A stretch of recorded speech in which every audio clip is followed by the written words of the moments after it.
Hello, everybody, and welcome back to another episode of the Capital Gains Tax Solutions podcast, where we believe most high net worth individuals and their professional teams struggle to find great capital gains tax deferral options. Not having a clear plan is the enemy. Using a proven tax deferral strategy, such as the Deferred Sales Trust, is the best way to exit highly appreciated assets tax deferred so you can create, preserve, and grow your wealth. I'm your co-host, Pearson York, filling in for Brett Swarts. And each episode, I'm joined by some of the best wealth, business, real estate, and leadership individuals in the world to share ideas, deal stories, and inspiration. So together we can make complex tax deferral strategies simple and passive income plans achievable. As always, we're streaming on the YouTube channel and the Facebook channels, capitalgainstaxsolutions.com/YouTube. Go ahead, check that out. Please rate, review, subscribe, like, and I'm excited about our next guest. He was actually on about a year ago, and we've had him back because he is too brilliant. His resume is way too long to go over all the stuff right now, but just a little teaser. Stonier diplomat at ABA Graduate School of Banking, University of Pennsylvania, leadership certificate in the Wharton School of University of Pennsylvania. He's an entrepreneur and innovator, and he's got a company that he's founded called Investment Science. And so please welcome Michael Kelly. Michael, how you doing, man? Great. Thanks for having me on again. Yeah, absolutely, man. Absolutely. So, Michael, tell me we already did the show. So if you guys want to listen to that, you can go back and listen to it. But for those of you who are new or who haven't heard your show, just give a brief 2-minute synopsis of who you are and what you do. Oh, is that for me or is that someone on the? Oh, it's for me. So I'm Michael Kelly. I'm the founder of Investment Science, and our management consulting practice, we stay on top of the latest trends of banking and technology. So, for example, like no-code programming, get an app up and running very quickly, sales automation, or your company may not know what to do financially. You could even be a startup. You raise $2 million. Are you going to burn through that cash? You want some treasury management. Regarding consumer services, we have a product that's just about ready for market. We only have private investors now, but we're not charging any fees. You can reach out to us directly regarding that service. And that's more talking about, financial panics, right? Keep custody of your assets. It's your bank account. Things don't correlate together. Audits of returns. Are these returns even real? And we're not trading against you, right? So a lot of these platforms like Robinhood, when you buy or sell a security, there's a large fund behind them, either pushing the price down or pushing it up the other way, which we feel isn't fair to consumers, and we would more want it to be anonymous trading for you. So you're really kind of targeting the retail investor on a similar platform like a Robinhood or a Webull type thing. Is that what you're building, or is it different? Well, there's different phases, and I actually had to have assistance in graduate school at Indiana just on the messaging of like who you're focusing on in the beginning. And we have about 50K just of retail investors now. We're actually going to be launching that live pretty shortly. So yeah, phase one would be retail. Phase two, we would more talk about even venture capitalists. Many of them could have more deals because they're not hedging their losses. In early stage investing, they're often losing capital 7 to 9 out of 10 times. We could securitize that. Or we could talk about startups, right? Yeah. People don't know they could issue their own bonds at 85% of net income, or launch your own ETF at about 100,000 a year. So that platform, right, it's really finding investment opportunities, managed accounts, reasonable fees with secure controls, so that you're not worried about another Voyager, another Madoff, a company trading against you. And you're just like, look, after what I just saw with this COVID thing and all this volatility, I just want somebody to deal with it and use advanced analytics and knows what they're doing. Yeah, that makes a lot of sense. So what's the number one secret to developing a platform like this? Like, what are you having to focus on more than anything else? I struggled when I was like 19 building it out. I'm 33 now. So I think if anybody's trying to launch a business, just write down a thesis, and you may not have the skill set, but just keep trying. So it took me quite a long time, but then as I kept trying, started over 3 times, I just built it out in Python, and now programming's easier than ever with software like Retool. No code programming, drag and drop to build out prototypes. And then if you need to raise capital, it's really getting your messaging down, or using sales automation techniques like Walaxy, mass LinkedIn IMing and mass emailing, but just be careful of can't spam act laws, that you're not spamming people, Yeah. and tell you to back off, you back off. Interesting. Okay. So just don't give up. Sounds like one of your goals is perseverance, or one of your strengths is perseverance. Yeah, just keep your eye on the prize, and keep going, because eventually things are going to click together, and you're going to have so many conversations with different people. Like, a lot of people don't know, and I didn't learn this until studying entrepreneurship in Indiana. You're supposed to do about 500 surveys before you even launch a product. A lot of people don't do that. Definitely not. But if you do it, right, you get all these personas, right, of like, okay. And that's how we built out our platform. It's like, I worked in the business. I saw some of the things I didn't like that are going on. Yeah. And I'm like, you write out challenges. Okay. Like, people were stressed out in 2009 from the financial crisis. Most individuals and companies didn't like what happened in COVID. And people are stressed out from inflation now. And it's getting the messaging down, which I've gotten better at over the years. But coming from a software engineering background, I struggled in my mid-20s. Yeah. So it's just kind of be holistic. And if you're not good at something, find someone who has that skill set. Yep. Awesome. Okay. How is today's landscaping with the economics in the markets affecting your guys' business?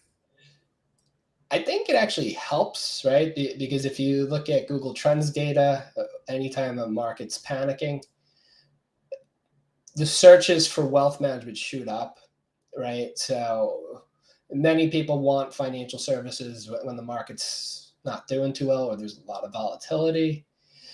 Some other things that have helped us with this market, just from COVID, of a lot of remote work, we've had more spare time. So we have a lot of search engine optimization. We show up first for certain key terms. So now we have some decision makers at companies booking meetings with us directly, rather than having to go through third parties, which is also useful.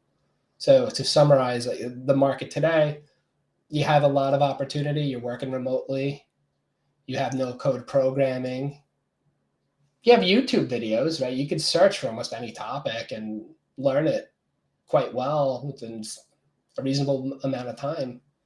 And that's how I was able to even be a professor of data science at Baruch.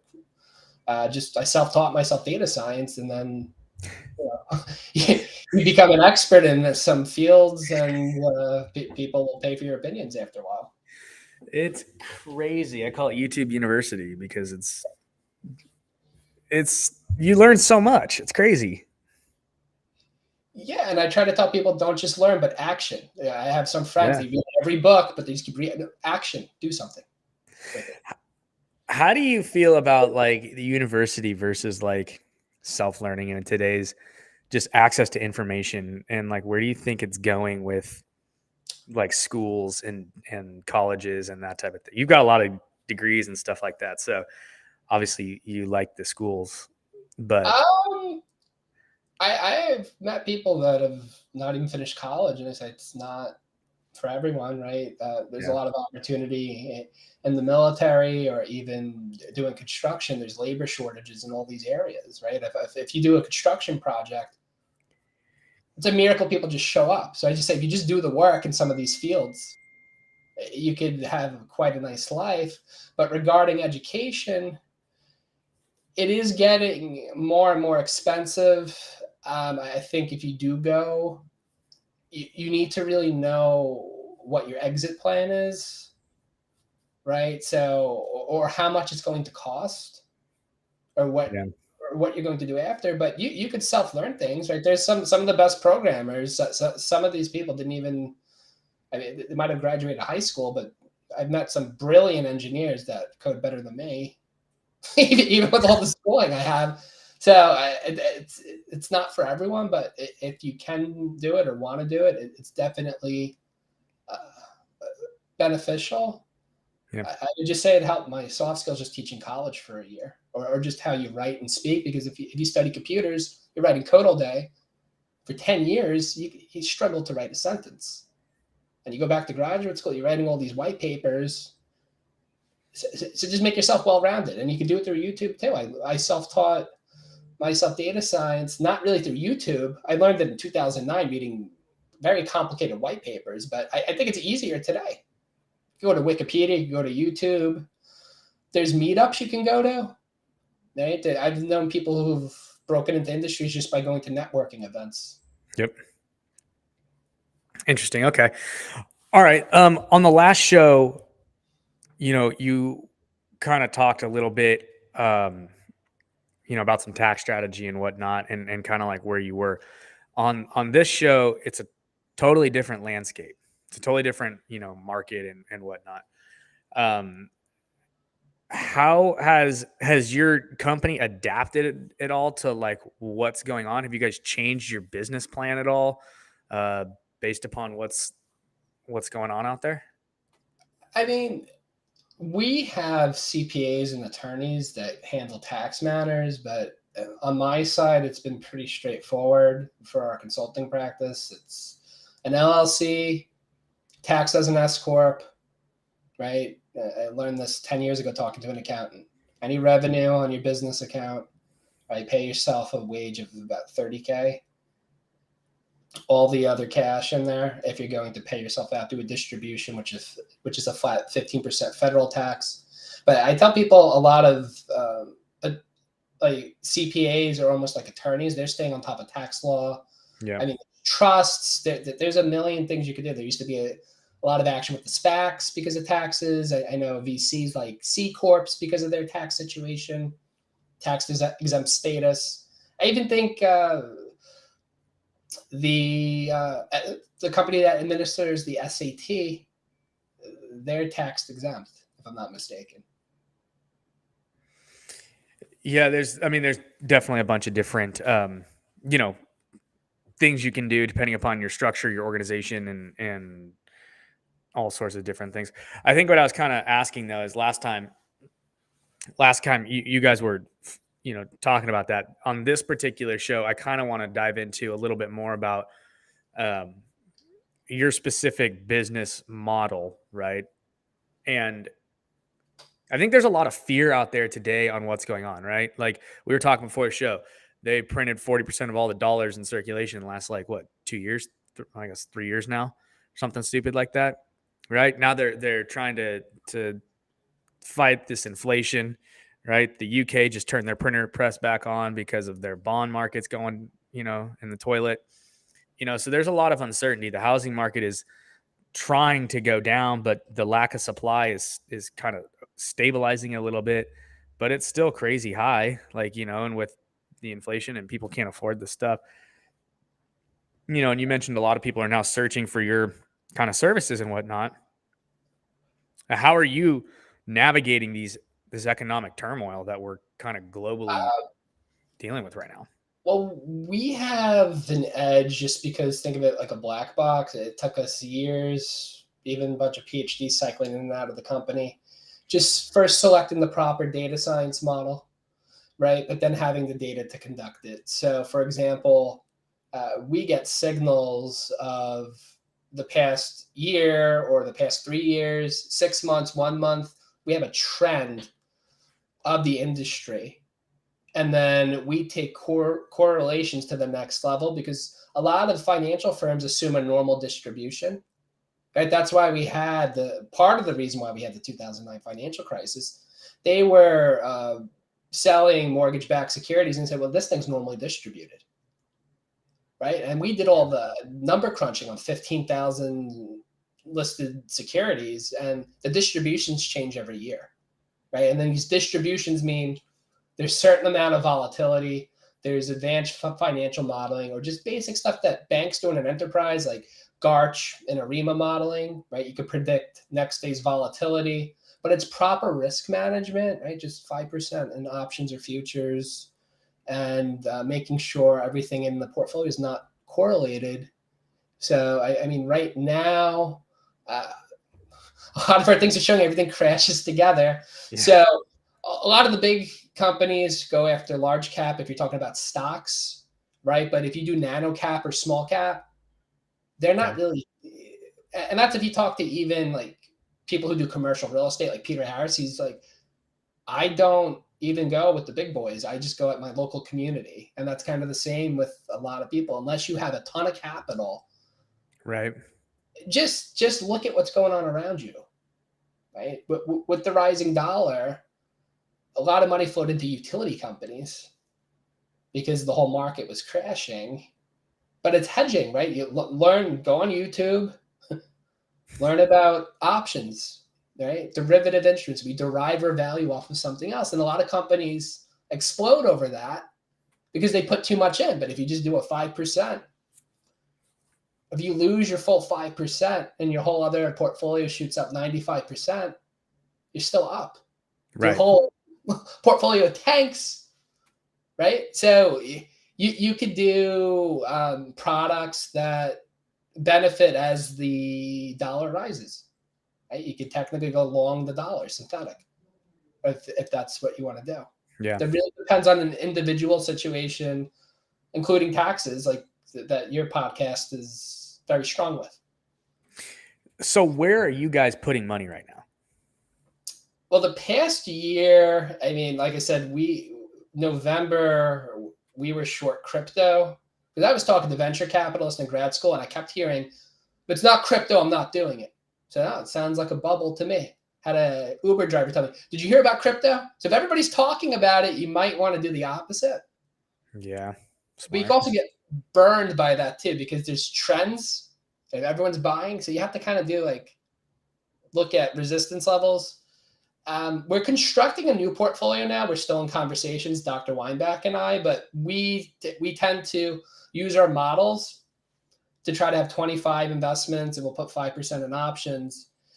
He has a weird strategy where he finds price movements in the first 15 minutes that have no news, right? So let's just say something shut down right now or tomorrow morning. Is there any news? Does this even make sense? So you can find a good price point to get in. I'm bullish on the dollar. Okay. Because rates are rising. Oil, more sideways, probably. Slight upwards. You have the war still going on, unfortunately, in Russia, right? Supply chain issues. But oil tends to go down when rates go up, but then more people working from home, consuming oil, driving around more. But then it's also offset by larger companies and less shipping because of supply chain issues. So raw materials doesn't do well, but I mean, we saw consumer discretionary the past 2 years up until today just keep crashing. Right, so you can make money in a down market. You short certain sectors. Yeah, definitely. So is that what you guys are? I mean, is that what you guys are doing right now? Are you guys trying to short certain things and just kind of go long on really conservative investments? Like, what is the investment strategy for you guys right now, given what's going on? Yeah, 5% in options, right? So let's say calls or puts or both. It would be dependent on the whole portfolio. So let's say we have 25 investments. Okay. We might do 60% short, 40% long, and then 5% potentially long to offset the shorts in options or half and half. So our investment methodology really boils down to you have $100 to invest. $1 could fall into a different financial product, time frame, and strategy. Some could be high frequency, some could be longer term, shorter term, on things that don't correlate. So I have the system do most of the work, and then we manually validate it. Again, it's more consumer discretionary, right? So anything that's discretionary spending has been kind of more or less going down because of the looming recession. People tend to spend less.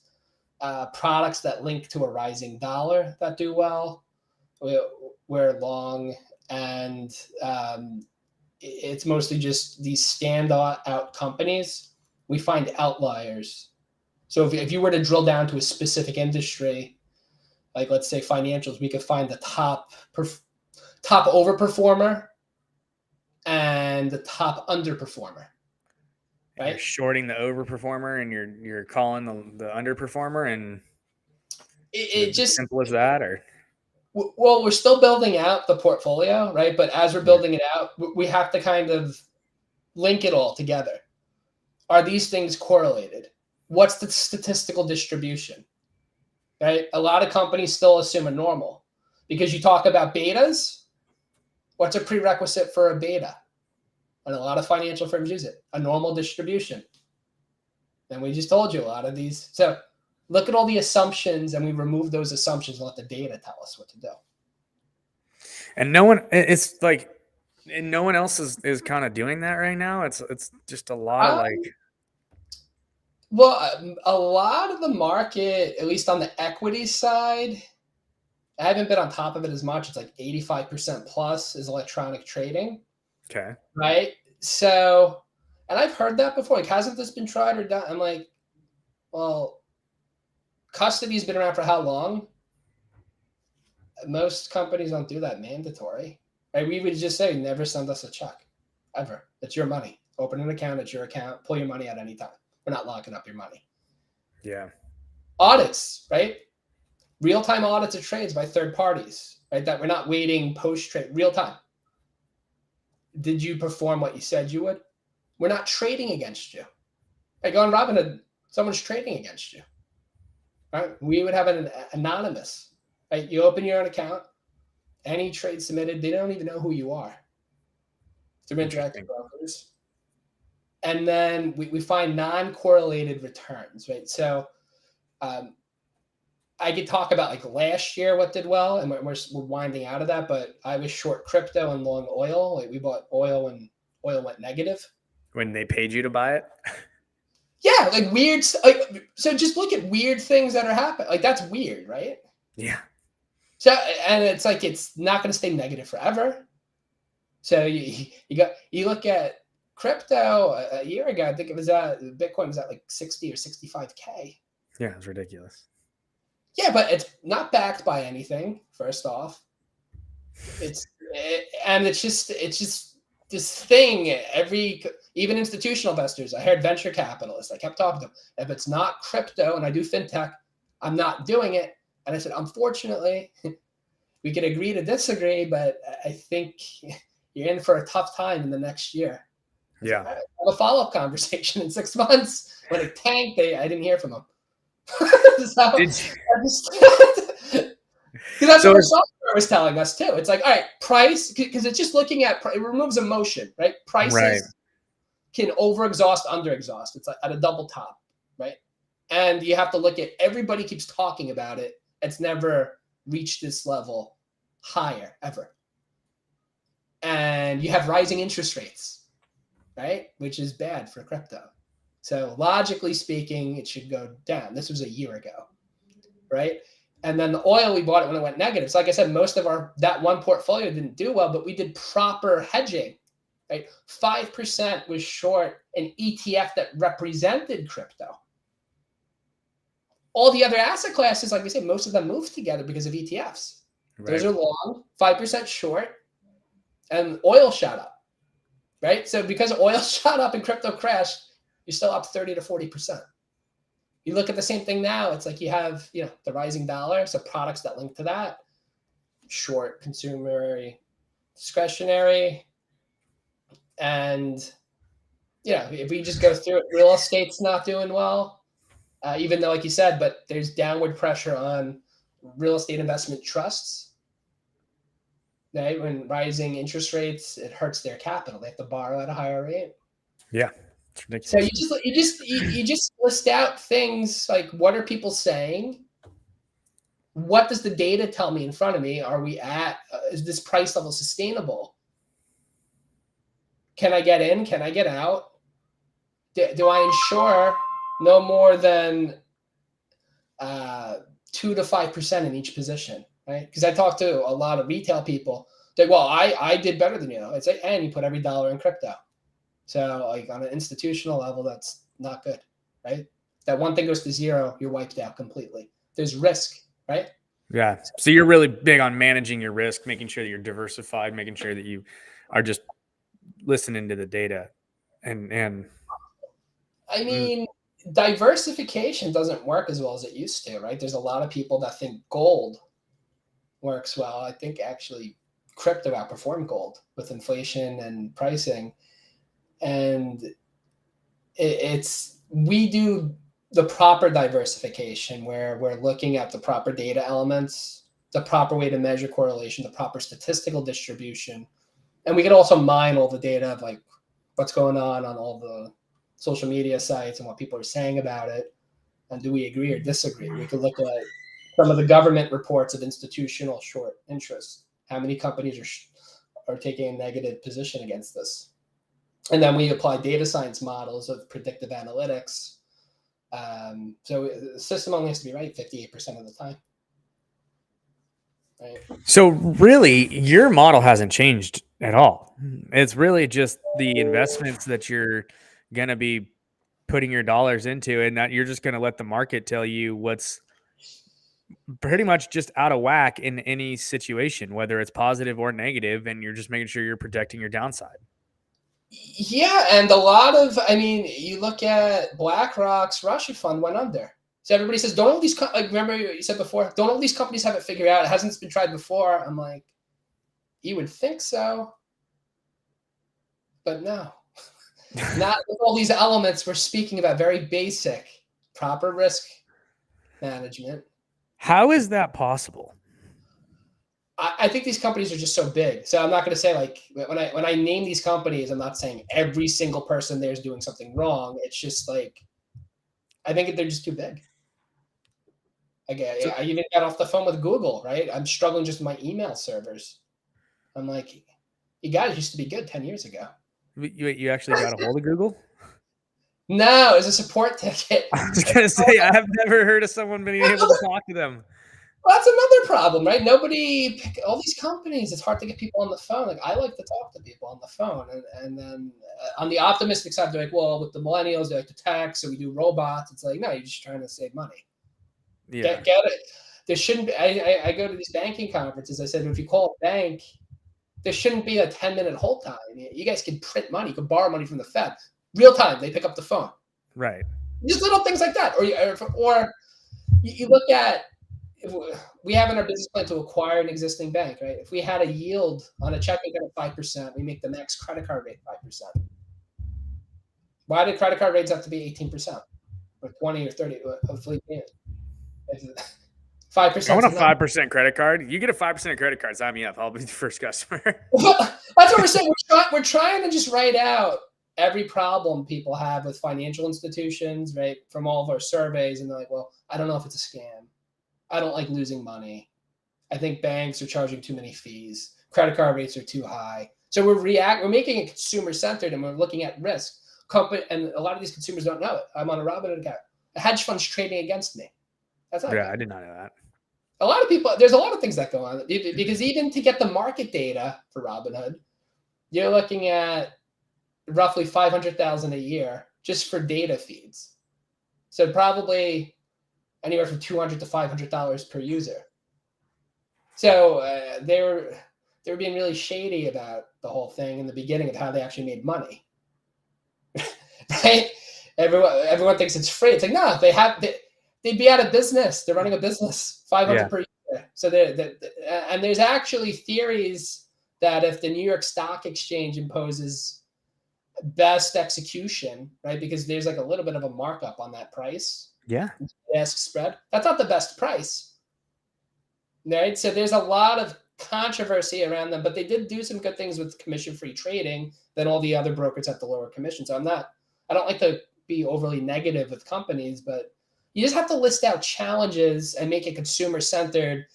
And if people see that you're looking out for their best interest, you don't even have to say we're not all these bad things, but these bad things go on. Here's what we're doing to protect you. Yeah. That's our differentiator. I love it. It's awesome. All right, cool. Well, we're coming up on a half hour here, so I got to get you out of here because I don't want to take up too much of your time. But do you have any parting words? Well, first off, thanks for having me on again. I appreciate your time, and just to all the listeners out there, I wish you all economic prosperity. It was nice meeting you, and keep in touch. Awesome. And how can people get in touch with you? Go to investment, one word, scy.com. That's our management consulting practice, but we would also tie you to our consumer services practice when we're ready, which we're launching in a couple weeks. Awesome. So scy.com. Yeah. Go find Michael Kelly. He said this himself. He'd pick up the phone and talk to you. So I will. So go out there and give him a call. And if you guys are interested in learning more about capital gains tax solutions, go to capitalgainstaxsolutions.com. We didn't get into the deferred sales trust here on this episode because we did it on the last one, but we'll leave that one for the next people. If this is your first time listening, the deferred sales trust is an awesome tax strategy for capital gains tax. It has no time constraints and no like-kind constraints like you would have with a 1031 exchange. So if you're selling any highly appreciated asset, it can be a stock, could be a business, could be crypto. You didn't sell that crypto when it was 65, now it's 20. Anything like that, you can defer all the tax, pay off all the debt, and reinvest the funds in whatever you want using strategies like Michael Kelly's over here with the investment side. So that's who we are and what we do. If that's interesting, go to capitalgainstaxsolutions.com for more information. Any parting words? Good luck with your capital gains tax solutions, and Thanks. Stay in touch as well. Yeah, absolutely, guys. And thank you so much for listening to another episode of the Capital Gains Tax Solutions podcast, where we believe most high net worth individuals and their professional teams struggle to find great capital gains tax deferral options. Not having a clear plan is the enemy. Using proven tax deferral strategies such as the Deferred Sales Trust, using wise investment strategies like data-driven investments and diversification that's accurate and non-emotional with common sense behind it. It's the best way to create, preserve, and grow your wealth. So please rate, review, subscribe, guys, and we'll see you on the next one. Thanks so much. Bye-bye.